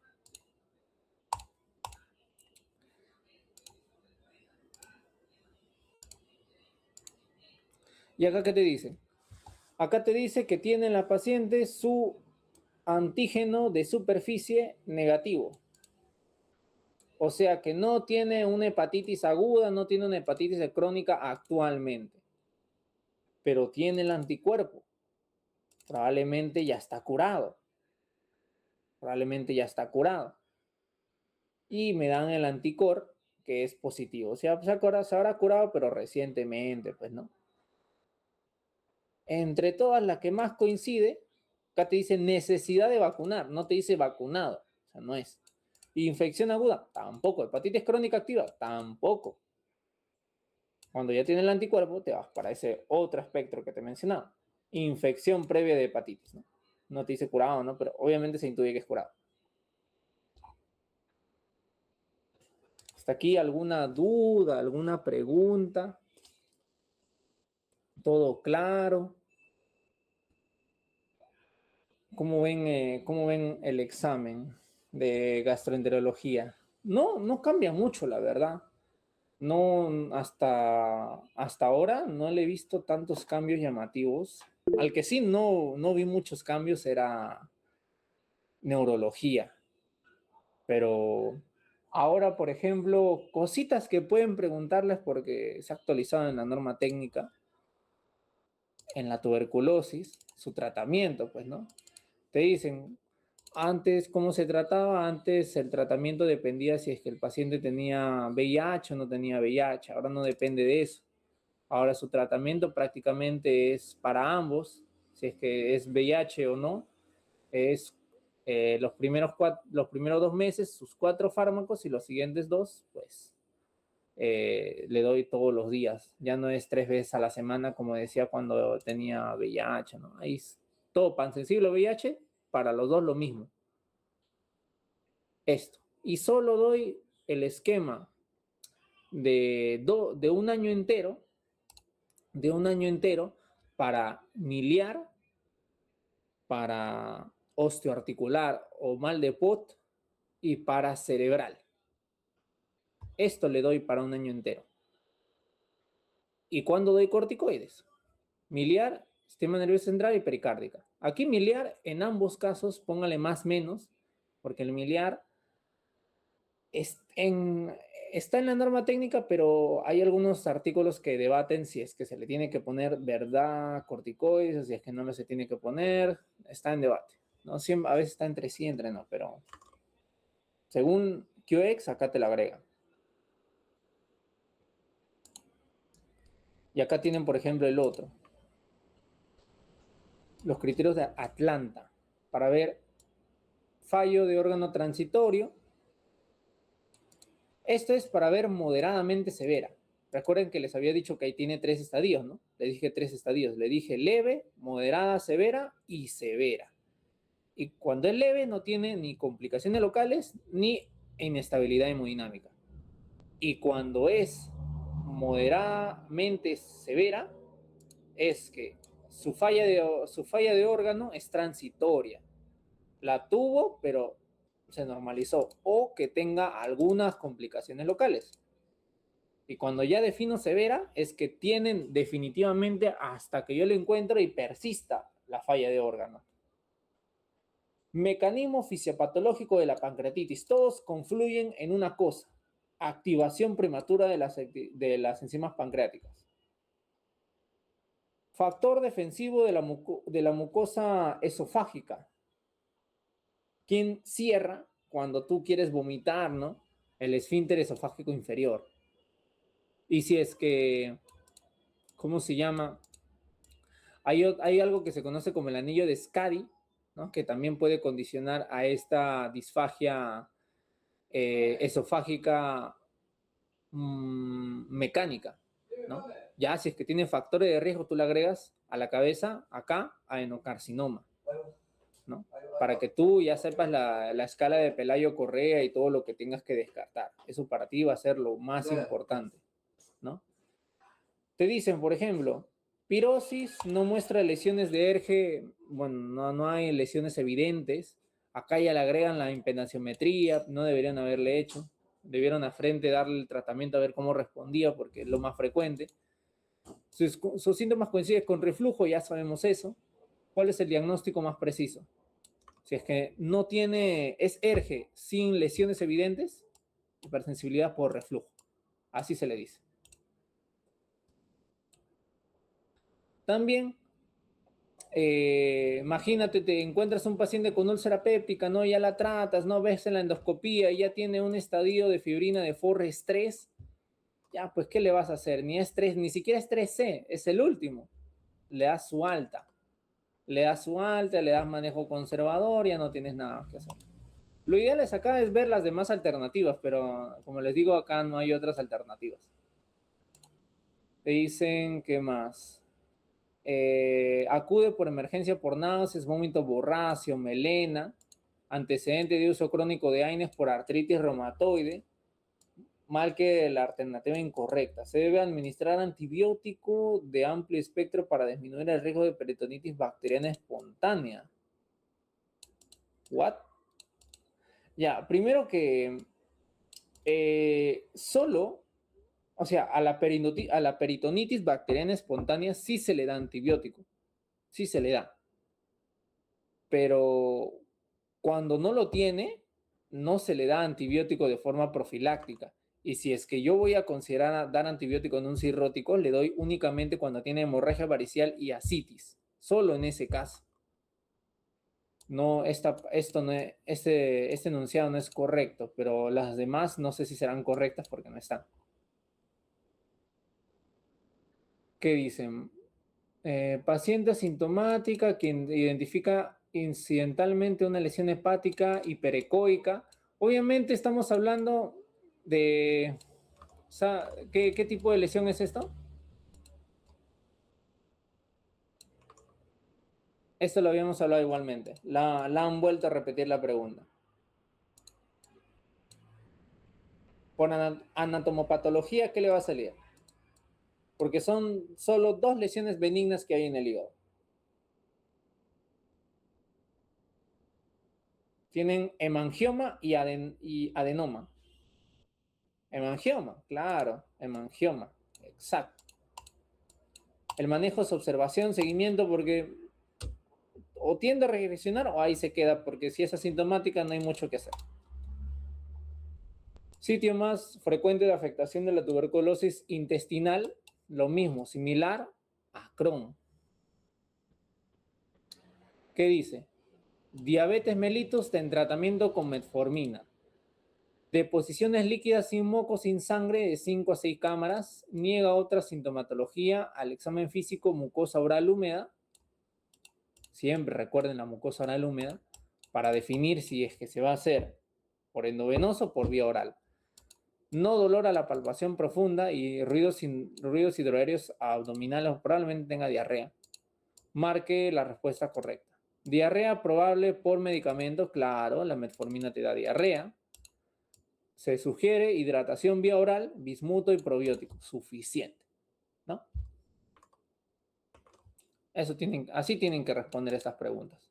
Y tienen que saber, ahora que ya entienden la pregunta, qué partecitas te sirven para que te puedan cambiar la respuesta, ¿no? Porque si es que te la cambian y te dice pálida y te dice presión arterial en 60, 70, ¿no? Tienen que probablemente acá endovenoso, fluidoterapia. Acá dices líquidas con moco y sangre, es inflamatoria. No mejora hasta, ¿qué dices? Tuvo su problema desde 3 días que no mejora con ciprofloxacino vía oral. Refiere que cursa diarrea con cada cierto tiempo y se autoelimina. Se agrega moco y sangre a poca cantidad aproximadamente. Ya esta es una probablemente bacteriana. Con dolor abdominal tipo vómito, tiene inestabilidad. mucosa oral seca. Ya tienen esto, ya no es vía oral, pues, ¿no? ¿Qué va a ser? Endovenosa, ¿ves? Ni siquiera tuve que ver la respuesta. Y descarte de diagnósticos diferenciales. Aquí, obviamente, si ya pasó 3 días, voy a descartar de dónde vino esa diarrea.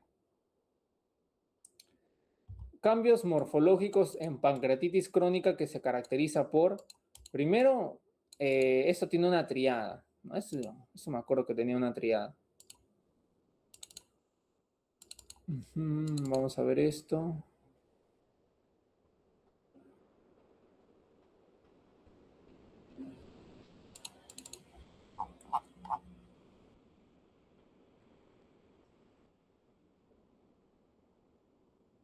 Ahí está.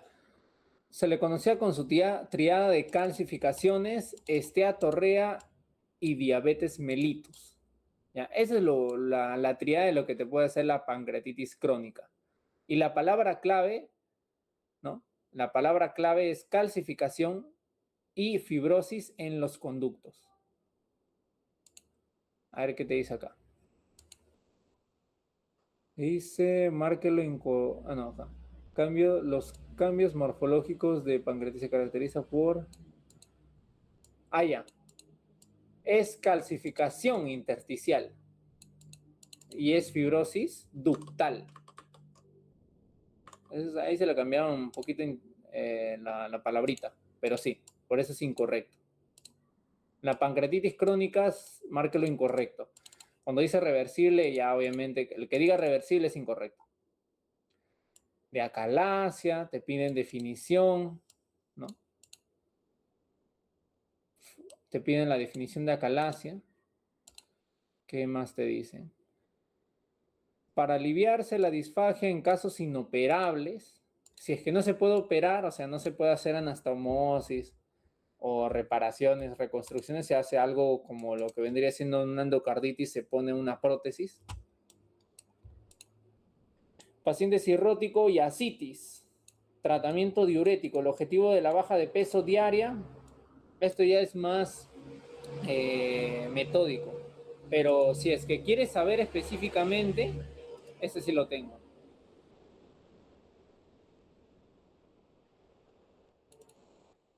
¿Dónde está? Acá está.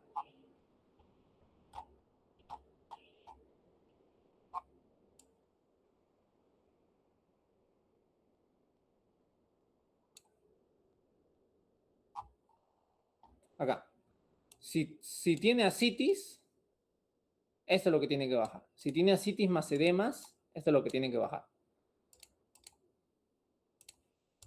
Así que, bueno, ¿qué te dice cirrosis y ascitis? Te faltó decir que tenía edemas, ¿no? Aquí ya. Igual imagino que el doctor considera edemas. Acá está. Pérdida de 1 kilo si tiene ascitis y edemas. Ahí está. Por eso esto es verdadero. Tratamiento para descompensación, usualmente, ¿no? Encefalopatía, rifamicina, lactulosa. La causa más frecuente de cirrosis hepática, enfermedad hepática, esteatosis asociada a disfunción metabólica. Condiciones metabólicas acá es el contexto, no es tanto alcohol, ¿no? ¿Qué te dice acá? Marque el enunciado incorrecto. El test de aliento, baja sensibilidad, no tiene alta, chicos, tiene alta sensibilidad. Esta pregunta también es importante. ¿Qué te dice? Varón, fumador crónico, diabético, emergencia con cuadro de dolor abdominal intenso, inicio brusco, difuso, signos peritoneales positivos. Signos peritoneales, pérdida sanguínea, ya sea por alguna etiología, ¿no? Porque tiene deposición de sangre y moco, una infección de dolor abdominal. La causa más probable, por isquemia.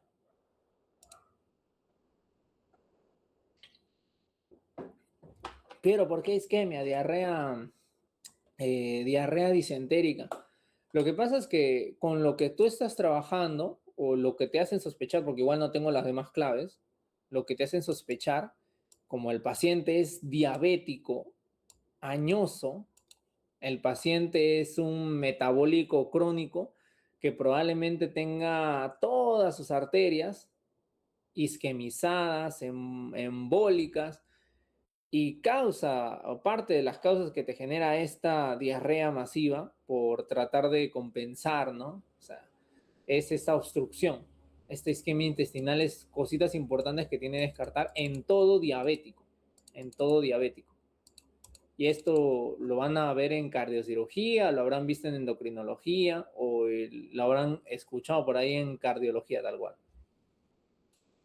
Diferencia de hemorragia del colon derecho versus izquierdo. Ya saben cuál es el anemizante, ya saben cuál es el estenosante, ¿no? Y bueno, chicos, hasta aquí alguna duda, alguna pregunta, algo que tengan en mente, alguna duda existencial, todo claro.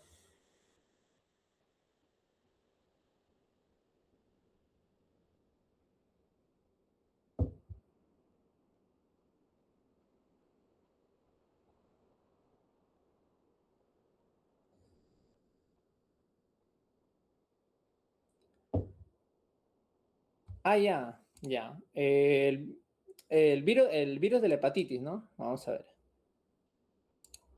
A ver. Lo cierro.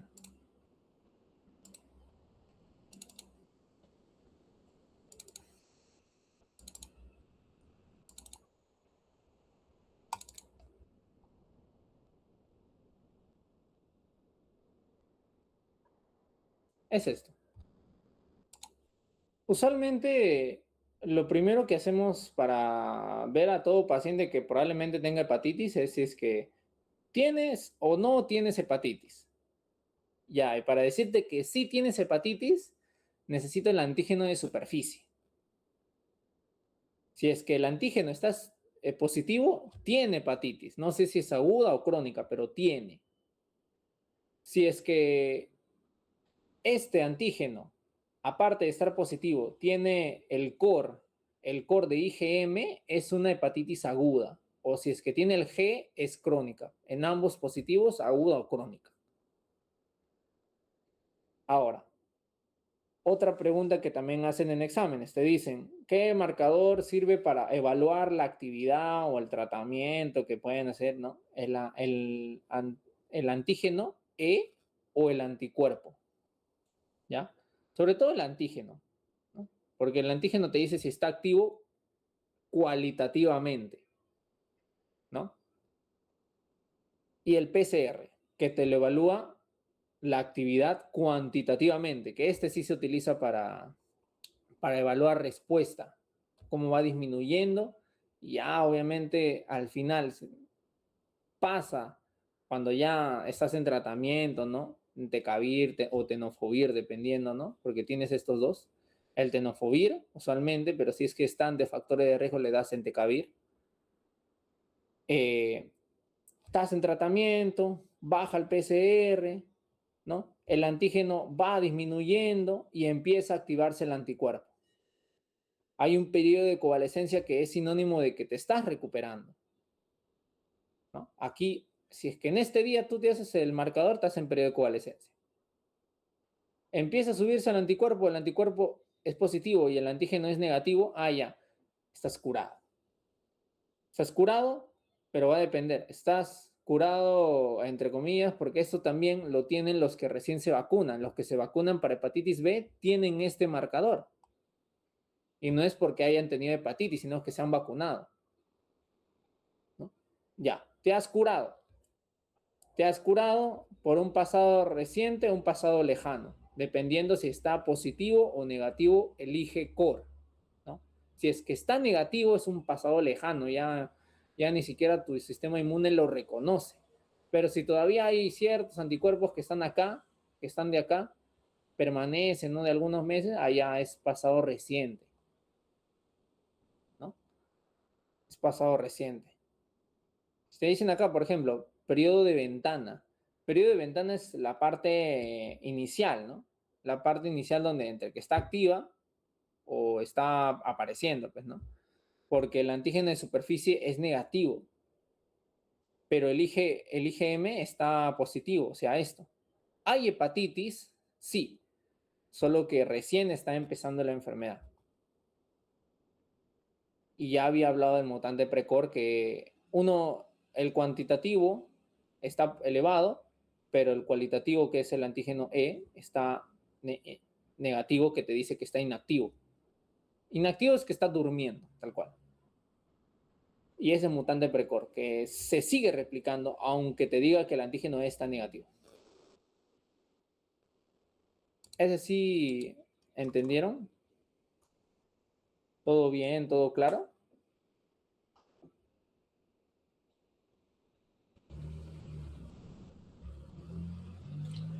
Perfecto. Acuérdense únicamente de ese cuadrito. Acuérdense de su tratamiento. Acuérdense de cuáles son en hepatitis B y en hepatitis C causas de más severidad de la sintomatología o factores de mal pronóstico. Acuérdense de ese cuadro que les había pasado de colitis, enfermedad de Crohn, colitis ulcerativa, ¿no? Saber cómo diferenciar ambas, cuál es su síntoma más frecuente, cuál es su signo más frecuente, ¿ya? Acuérdense de la tuberculosis, cómo diagnosticarlo, su tratamiento. En ese cuadro, para que puedas diferenciar todas las disfagias, el ERGE, que el ERGE es como la gastritis crónica, que no, lo recomendable, bueno, no es ver como una imagen, sino de frente tratarlo. Ya si puedes en el ERGE, más para el ERGE, sobre todo ver algunas imágenes para ver si es que hay lesiones o no hay lesiones, pero igual el tratamiento es igual. El tratamiento es igual, manejo sintomático. ¿Qué otra cosa? La úlcera, ¿no? Su tratamiento, la escara de Forrest, hemorragia digestiva alta, cómo tratar al inestable, cómo tratar al estable. Al estable hay tiempo para abundar en estudios, al inestable no hay tiempo. Recupero la dinamia, endoscopía curativa, colonoscopía terapéutica, etc. ¿Qué otra cosa más? Cirrótico, pacientes sin manejo de pacientes cirrótico, encefalopatía hepática, manejo de cirrosis, pancreatitis, pancreatitis crónica, definiciones, cuál es fibrosis, cuáles calcificaciones, ¿no? Entonces, por ahí ahí les había mencionado. El hemangioma del hígado, por ahí, ¿no? Adenoma, ¿no? Algunas lesiones así visibles. Acuérdense más del hepatocarcinoma, que es indicación para trasplante. Y bueno, nada más. Bueno, chicos, si no hay ninguna duda, no hay ninguna otra pregunta, doy por concluido el repaso del día de hoy. Espero que les haya gustado. Les deseo mayores suerte para su examen del día de mañana. Y bueno, conmigo sería para el próximo repaso, que viene siendo para infectología, y nos estamos viendo para ese día. Muchas gracias, chicos.